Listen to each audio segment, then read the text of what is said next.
A woman standing alone on a rural roadside at dawn, visibly shaken, looking as though she had just done something she didn't want anyone to see. This wasn't a random sighting. This was Malehya Brooks-Murray, mother of missing children Lilly and Jack Sullivan. Spotted at the exact location and exact time her children are believed to have vanished.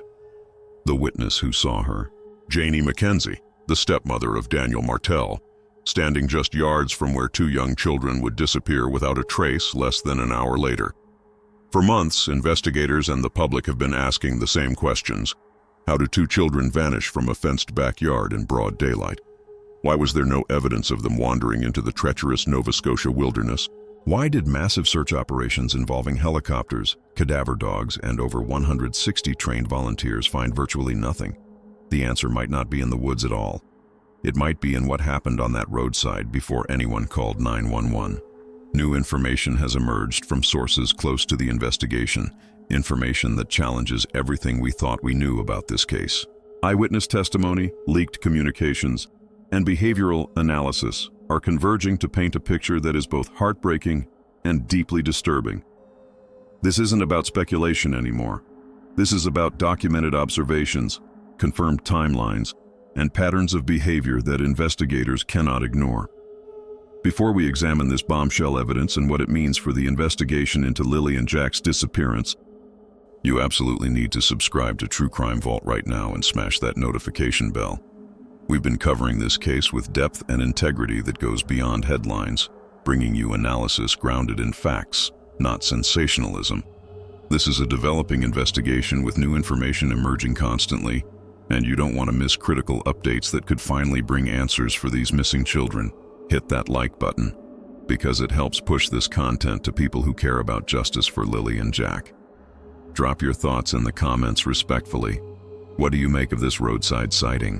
What does it tell us about what really happened that morning? Let's have that conversation as a community demanding truth and accountability. The hamlet of Lansdowne Station in rural Nova Scotia is one of the most isolated communities in the province. To understand the significance of what happened on May 2, 2025, you have to understand just how remote this area truly is. Gairloch Road, where the Sullivan children lived, is a single strip of potholed asphalt crowded on both sides by dense forest. There are no neighbors within shouting distance, no security cameras, no casual passers-by. You can drive for 10, 15, even 20 minutes without seeing another vehicle. There's no grocery store, no gas station, no community gathering places.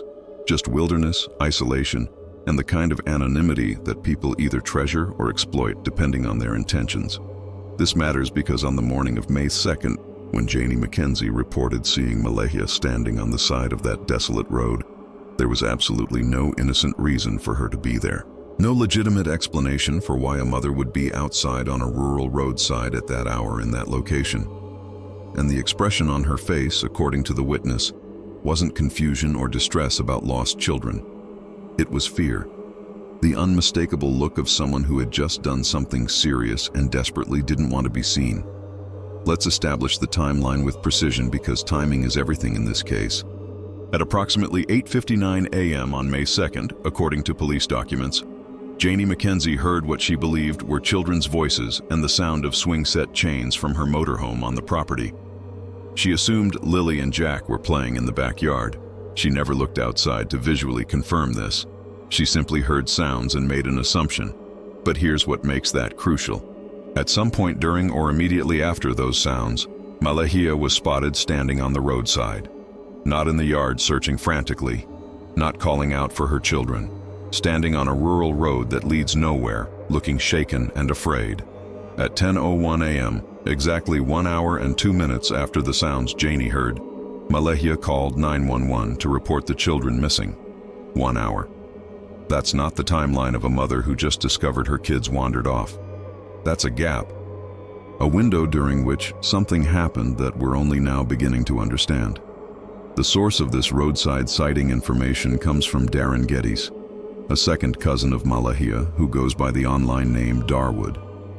Darren has positioned himself as a whistleblower in this case, someone with access to information from what he calls an ironclad confidential source. He's been specific about his credentials. Over 30 years in the mining industry throughout Nova Scotia, deeply familiar with the social dynamics and geography of the region, and personally connected to Daniel Martel through his son who once worked alongside him. These aren't distant relationships. These are people who know the players, who understand the community, and who claim to have received detailed information about what really happened. Darren states unequivocally that his source knows the story from front to back. He refuses to reveal the source's identity publicly unless the information turns out to be false, a protection he believes is necessary for their safety. But he's gone further. He claims to have corroborated this information with multiple other people, cross-referencing accounts to verify accuracy. According to Darren's source, when Janie McKenzie saw Malehya on that roadside, the expression on her face was unmistakable. She looked scared, not the scared of a mother realizing her children are missing. The scared of someone who had just handed off something precious and irretrievable and knew there was no going back. Janie described it as a look of someone who had done something they couldn't undo, someone terrified of being caught in that exact moment. The timing matched precisely with when the children are believed to have disappeared. This wasn't hours later. This wasn't a coincidental sighting. This was the moment, and the location matters profoundly. That stretch of Gairloch Road is not a place you end up by accident. It's not on the way to anywhere. If Malehya was standing there at that specific time, it was because she had a reason to be there. A planned reason. Darren's theory, built on this eyewitness account and additional information from his source, is that Malehya personally placed her children into a vehicle driven by another person at that roadside location. That this was a coordinated handoff, not an abduction by strangers, and certainly not children wandering into the woods on their own. He claims to be almost certain of the identity of the driver who received the children, suggesting this was arranged in advance with someone Malehya trusted. The children, in this scenario, were intentionally removed from the area by people who believed they were protecting them or helping their mother escape a situation she found unbearable. This would explain the complete absence of evidence in the woods. It would explain why search dogs lost the scent at the end of the driveway, exactly where a vehicle would have been parked. It would explain why, despite one of the most extensive search operations in Nova Scotia history, not a single piece of evidence has been found suggesting Lilly and Jack wandered into that wilderness. But why would Malehya do this? What would drive a mother to orchestrate the removal of her own children in such a dramatic and legally catastrophic way? According to Darren, the answer lies in Malehya's mental state. He describes her as emotionally fragile, likely struggling with unhealed trauma, possibly suffering from postpartum depression or PTSD. She was scared, he says, hellishly scared. Maybe she had a reason to be scared. He doesn't rule out the possibility that Malehya truly felt threatened, whether that threat was real or perceived. What matters is that she believed it was real, and that belief shaped every decision she made. This fear didn't stay contained. Darren suggests that a group of young women, friends of Malehya, roughly her same age, got swept up in her emotional storm. They weren't criminal masterminds. They were peers acting out of loyalty, fear, and a desire to protect someone they cared about. The problem is that good intentions don't mean smart decisions, and what may have started as an attempt to help a friend escape danger has turned into something far more serious with potentially devastating consequences for the children. The catalyst for action, according to Darren, was deliberate. He claims he purposely set up a situation where someone could overhear a conversation mentioning a suspicious individual's name. Just 30 minutes after that staged conversation, Malehya panicked. She grabbed her youngest child, Meadow, and fled from her mother's house in Wentworth without warning. To Darren, this was clear proof that Malehya felt exposed and decided to act fast. Her destination may have been the Shubenacadie First Nation, a location known for complex legal boundaries. Darren pointed out that Malehya's lawyer is the brother of the chief of that reserve, raising the possibility that she fled there seeking legal protection or simply a place where authorities would face challenges locating her. The jurisdictional complications of First Nations territories could provide cover for someone trying to avoid CPS or RCMP intervention, at least temporarily. One of the most damning pieces of circumstantial evidence supporting this theory comes from what Malehya took when she left.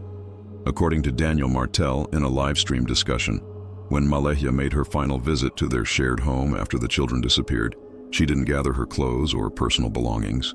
She came back specifically for 3 things: the children's birth certificates, school photos of Lilly and Jack, and 2 small stuffed animals that belonged to the children. That's it. Everything else she owned was left behind. Think about what those items represent.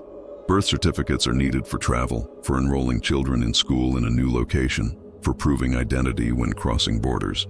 School photos provide recent images showing what the children look like now. Stuffed animals are comfort items, things you'd bring to children you're planning to see again.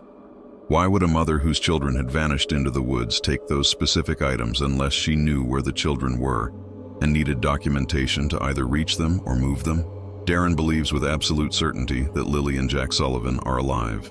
"I believe 1000% that those kids are alive," he declared repeatedly. According to his theory, the children are currently under the protection of a group that knows exactly what's going on.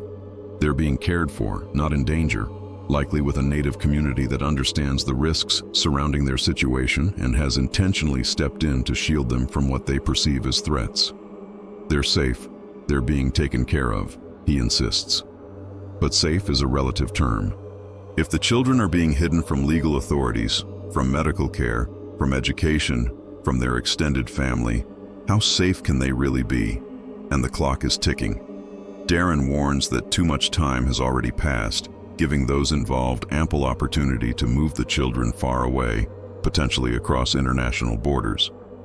He specifically pointed to Plattsburgh, New York, as a potential crossing point, suggesting that a planned handoff occurred and that a vehicle carrying the children may have slipped quietly across the US-Canada border heading south. This wasn't a random route, he implies. It was carefully calculated. The children could now be far beyond the reach of Canadian authorities, hidden somewhere that complicates legal or police intervention. Alternatively, they could be hidden within or near First Nations territories where families may receive legal or cultural protection, making it significantly harder for external agencies to retrieve the children without lengthy negotiations. Either scenario represents a window that's rapidly closing. Once they're gone, Darren warns. You have a very small window, but we have to pause here and ask critical questions about this narrative. Darren insists he has verified the information through multiple channels, but he never tells us who those people are. Are they witnesses, law enforcement, people involved in the case? Without names, dates, or context, we're essentially being asked to take his word for it. And when the stakes involve 2 missing children, trust me, doesn't go very far. Even more puzzling is the timing. According to Darren, he's known most of this information from the beginning. So why speak up now, weeks or months after the children vanished? He offers no clear explanation for the delay. Was he holding this back deliberately? Did he only step forward under public pressure? Or is this a calculated release designed to control the narrative at a specific moment? When pressed on his source, Darren refuses to give a name, saying he won't reveal it unless the information turns out to be wrong. That sounds convenient. An invisible source, protected unless exposed by error. But who is this person really? A family insider? Someone involved in the alleged escape? Could it be Malehya herself feeding information through a back channel? Darren won't say. And that silence creates more than mystery, it creates doubt. Another concern comes from Darren's personal relationship with Daniel Martel. He openly states his son used to work with Daniel and that he knows him pretty well. While he never explicitly says he supports Daniel, his language often defends him while simultaneously painting Malehya as emotionally unstable, scared, and unfit. Is Darren biased? Could his closeness to Daniel have colored how he interprets and delivers this story? The core of Darren's confidence is that he refers to the information as ironclad, but he's the only person who's heard it, interpreted it, and shared it publicly. There's no transcript, no direct quotes, no independent verification. That gives Darren full control not just over the message but over what's included and what's left out. Whether intentional or not, that opens the door for distortion, exaggeration, or omission. So, while Darren may be genuine in his desire to help and his words may contain pieces of truth, the inconsistencies around his narrative make it impossible to ignore the possibility of bias or manipulation in how this information is being presented. What makes this case even more complex is the documented pattern of isolation and control that existed in the household before the children disappeared. Malehya and the children lived off Gerlach Road in conditions of almost complete isolation. The house was buried down an unpaved road, surrounded by forest, far from anyone who might drop by unannounced. There were no neighbors to hear things, no cameras, no witnesses. The home didn't have consistent internet service, meaning no easy way for loved ones to casually check in through video calls or social media. According to both Malehya's mother and sister, they hadn't seen Malehya or the children in over a year. Every attempt to visit was met with excuses.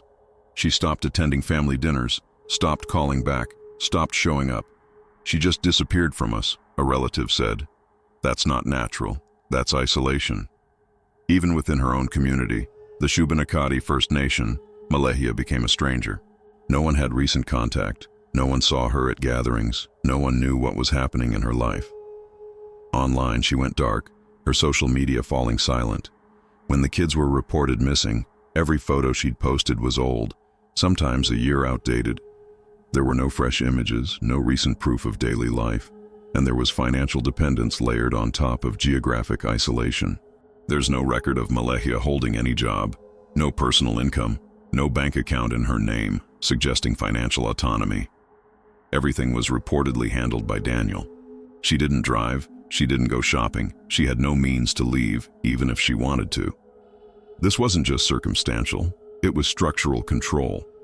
Multiple photos of the children raised serious concerns among observers and professionals. In images of Lily holding her baby sister, people immediately noticed her arms were shockingly thin, the same width from shoulder to wrist with no visible tapering. Medical professionals point out that when a child's arm doesn't taper, when there's no visible fat or muscle definition, it can indicate serious malnutrition. Lily's hands in a December photo showed fingernails caked with dirt, highly unusual for a young child indoors during a Nova Scotia winter. Jack showed what appeared to be bruising or sores on his jaw in photos, along with cracked lips and visibly dirty, oversized clothing. These recurring minor injuries, cracked lips, skin lesions, dry, patchy skin, when repeated and apparently untreated, point toward an environment lacking basic care. Crucially, there's no public record of pediatric care, vaccination history, or dental visits for either child. No medical trail for kids aged 4 and 6. That's alarming. And across all media reports and police briefings, there has been no official statement from any school regarding Lily or Jack. This raises the troubling possibility that the children hadn't been attending school regularly, perhaps pulled out long before anyone realized they were gone. That would expand the possible window of disappearance well before May 2nd. When search crews entered the property after the disappearance, they found no toys, no backpacks, no personalized belongings for the children, no favorite blankets, no books, nothing signaling 2 young kids had been living there. It was as if the space had been scrubbed, not just cleaned but erased. But here's where the narrative fractures completely. While all of this evidence points toward a household with serious problems, it doesn't definitively tell us what happened on May 2nd. The roadside sighting by Janie McKenzie is compelling, but it's one person's observation interpreted through the lens of someone closely connected to Daniel.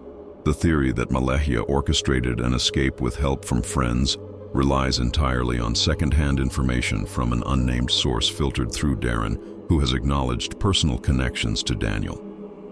Meanwhile, Malehya herself has remained almost completely silent. She gave one tearful statement on May the 2nd, pleading for the safe return of her children and asking for an Amber Alert.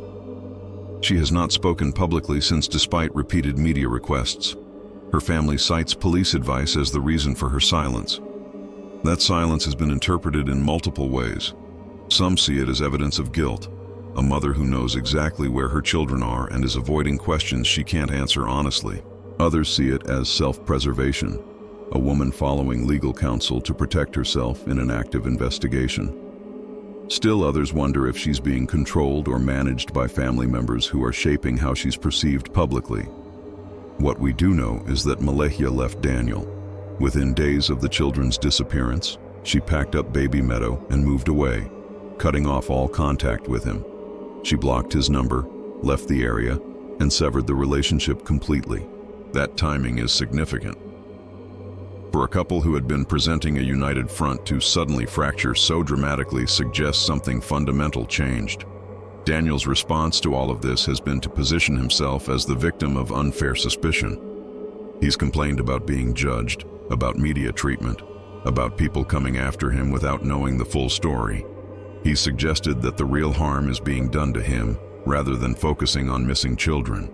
That victim narrative, combined with his total control over communications in the early days, his speaking on Malehya's behalf constantly, his use of we language to present a united front that she never confirmed, all of it raises questions about his motivations and credibility.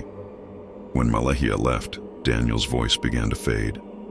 The man who had answered every comment and question suddenly went quiet.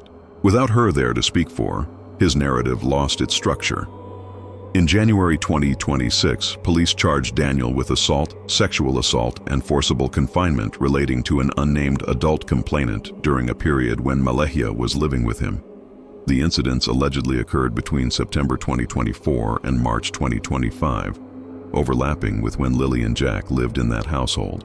While these charges don't directly relate to the children's disappearance, they establish that authorities have evidence of alleged violence in the home during the months before 2 children vanished. And in March 2026, new evidence emerged.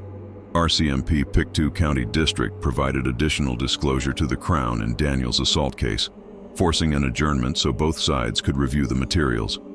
What is this new evidence? How does it relate to the charges? Could it have any connection to what happened to the children? Those questions remain unanswered, but the timing, nearly 1 year after the disappearance, suggests investigators are still actively building their understanding of what occurred in that household. So where does this leave us? We have an eyewitness account of Malehya on a roadside looking shaken at the exact time her children disappeared. We have a theory from a connected source that she orchestrated their removal with help from friends. We have evidence of isolation, control, and possible neglect in the household. We have criminal charges against Daniel for alleged violence during the relevant time period. We have Malehya's complete public silence and her flight from Daniel immediately after the children vanished. And we have 2 children who have been missing for nearly a year, despite one of the most extensive search operations in Nova Scotia history, finding virtually no evidence they ever entered those woods. What we don't have is proof. We have compelling circumstantial evidence pointing in multiple directions, but no smoking gun that definitively tells us what happened to Lilly and Jack Sullivan. The roadside sighting could be exactly what it appears, evidence of a mother handing her children off to someone in a desperate attempt to protect them from something she feared. Or it could be a piece of a larger puzzle we don't yet understand fully, interpreted and shared by people with their own agendas and biases. The truth is likely more complex than any single narrative we've been presented. Mental health issues, relationship dynamics, financial pressures, isolation, possible abuse, fear both real and perceived, all of these factors can coexist and interact in ways that lead to tragedy. What remains clear is that 2 children are missing. Lilly Sullivan, who loved pink and Barbie and carried a strawberry backpack everywhere. Jack Sullivan, who was obsessed with dinosaurs and bugs and wore his blue dinosaur boots constantly. They were 6 and 4 years old. They deserved safety, stability, and the chance to grow up. Instead, they vanished from an isolated property under circumstances that remain deeply mysterious nearly 1 year later. Whether they're alive and hidden as Darren believes, or whether something more tragic occurred, the window for finding them safely is closing. Every day that passes makes it harder. Every conflicting narrative makes the truth more elusive. Every moment spent debating who's lying instead of focusing on practical steps to locate these children is a moment lost. If Malehya knows where Lilly and Jack are, if she orchestrated their removal believing she was protecting them, the time for silence has passed. Those children need proper care, medical attention, education, and stability that can only come from ending this situation.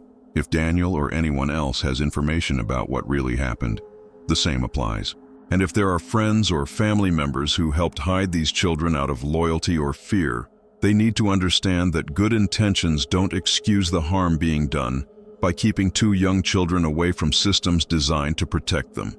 The only justice worth fighting for here is bringing Lilly and Jack Sullivan home safely. Everything else, every accusation and counter-accusation, every leaked message and live stream debate, every attempt to control the narrative, all of it is secondary to that fundamental goal. What do you think happened on that roadside? Do you believe the eyewitness account? Do you think the children are alive and hidden, or is this theory covering up something darker? Share your thoughts respectfully in the comments. If you believe these children deserve answers and justice, subscribe to True Crime Vault. Hit that notification bell for updates as this investigation continues. And most importantly, if you have any information about Lilly and Jack Sullivan, contact the RCMP. There's a $150,000 reward for information with investigative value. Your tip could be the breakthrough that finally brings these children home. Thank you for watching and for refusing to let two missing children be forgotten.